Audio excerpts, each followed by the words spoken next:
राज्यातील शेतकऱ्यांसाठी आज दिवसभराच्या सकाळच्या ठळक व झटपट बातम्या. मनोज जरांगे पाटील यांनी दसरा मेळाव्यानिमित्त नारायणगडावरून सरकारला दिला इशारा. तातडीने शेतकऱ्यांना नुकसान भरपाई द्या व शेतकऱ्याची कर्जे माफ करा. ही मदत कशी करता येईल हा सल्ला सुद्धा सरकारला दिलाय. जर शेतकऱ्याच्या मागण्या मान्य नाही झाल्या तर तीव्र आंदोलन करण्याचा इशाराही त्यांनी सरकारला दिलाय. बघूया काय म्हणतात ते. शेतकऱ्यांना हेक्टरी भरपाई द्यायची, कॅश. पिकं जळाले ना पाण्याने 70,000 रुपये हेक्टरी कॅश द्यायची. मुद्दे झाले 2. मनोज जरांगे बोलतो ते करतो. त्यामुळे तुम्ही मुद्दे ध्यानात ठेवा. आता तुम्ही समजायचं, आता मात्र शेतकऱ्यांची खरी फाईट सुरू झाली. आता समजायचं तुमच्या पदरात पडलं. आरक्षण पडलं की नाही. पहिला मुद्दा सांगितला, दुष्काळ ओला जाहीर करायचा दिवाळीच्या आत. दिवाळीच्या आत 70,000 रुपये हेक्टरी द्यायचे. कुणाला? शेतकऱ्याला पण सरसकट. कुणाला? ज्यांचे शेत वाहून गेले नाही त्यांना. शेत वाहून गेले नाही त्यांना म्हणजे त्यांच्या शेतात पाणी साचलं, पीक जळून गेलं, म्हणजे त्याचं 70,000 रुपये हेक्टरी नुकसान झालं. ज्याच्या नदीच्या शेजारचे वावर वाहून गेले आणि पीक वाहून गेलं त्यांना 1,30,000 रुपये भरपाई द्यायची. आपलं असंच असतं. तज्ज्ञ नाही ना, अभ्यासक नाही, कोण नाही. त्या अभ्यासक भंगार सगळ्या दुनियाचे कुंकड काही सांगत येत. आपल्या हिशोबाने बरं गरीबाला मिळत. तज्ज्ञ नको ना, अभ्यासक नको. तिकडंच पुस्तकं नालीत वाचित बस म्हणा वाड्यात. ज्याचं शेत वाहून गेलं आणि पीक पण त्याच्या बरोबर गेलं त्याला 1,30,000 रुपये द्यायचे.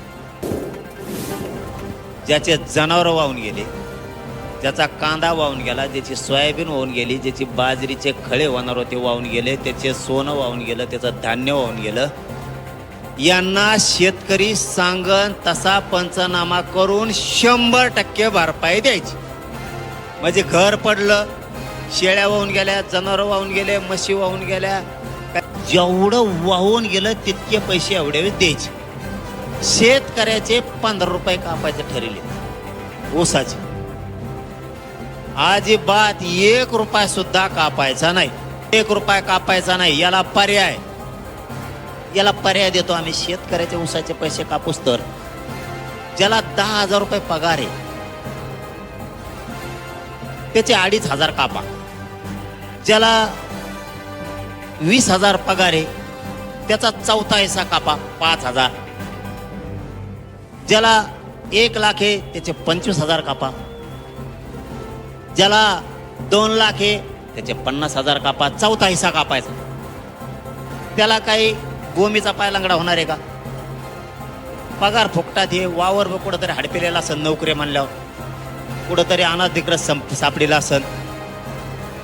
4-5 लाख तर अधिकारी असतील नोकऱ्यावाले सगळे. 10 लाख. या 10 लाखातच जवळपास 1,000 कोटी रुपये जमा होते. प्रत्येक राजकीय पक्षाकडं हे करायचा.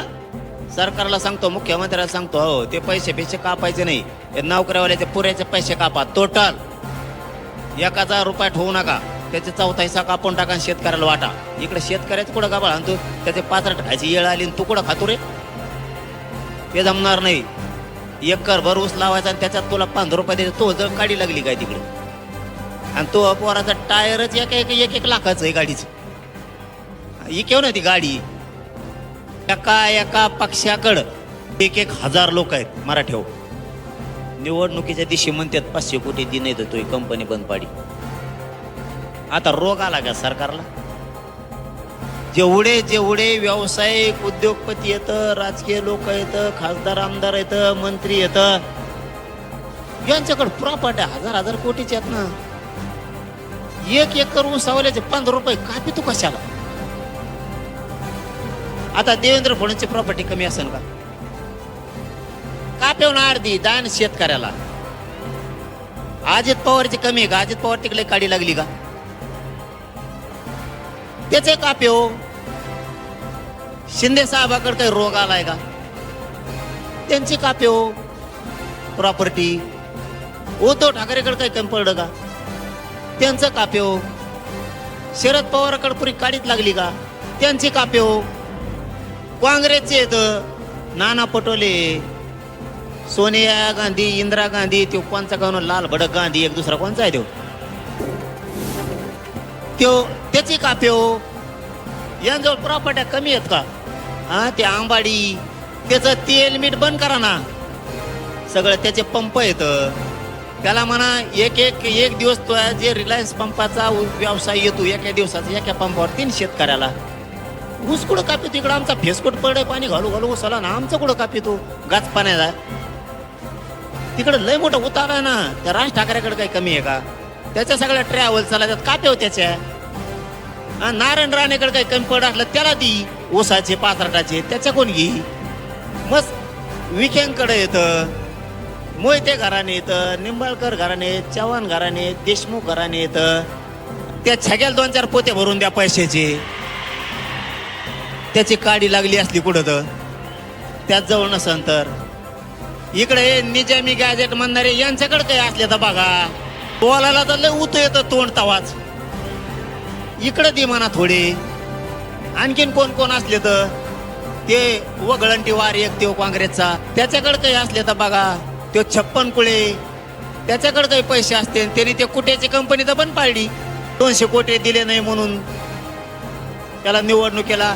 असे करा ना गोळा. अंबानी कोण करा, टाटा कोण करा, तो आणखीन कोण कोण, तो नाही का टपूर कोण आहे ते शिंदे साहेबाचे आमदार पळून घेऊन गेलेले ते टपूर, ते नाही का उंटावणे नाकाचं ते कंबुडा काय नावन कुंकोण आल्यात पायदशी.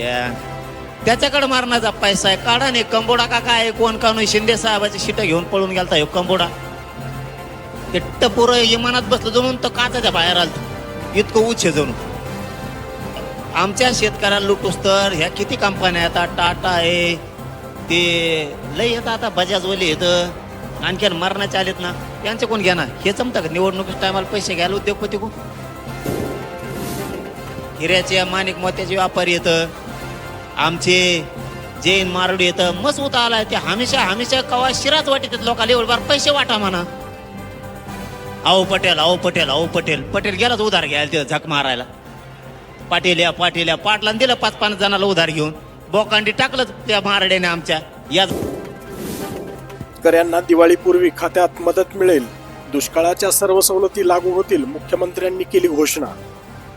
मंत्रिमंडळाच्या बैठकीमध्ये महाराष्ट्रामध्ये जी अतिवृष्टी झाली आणि त्यामध्ये शेतकऱ्यांचं जे काही नुकसान झालं, 60 लाख हेक्टरचं नुकसान, 2215 कोटी रुपये हे राज्य सरकारने वितरित करणं चालू केलेलं आहे. KYCचे जे काही अट होती ती शिथिल करून ॲग्रिस्टॅकच्या रेकॉर्डप्रमाणेच हे पैसे देण्याचा आम्ही निर्णय घेतलेला आहे.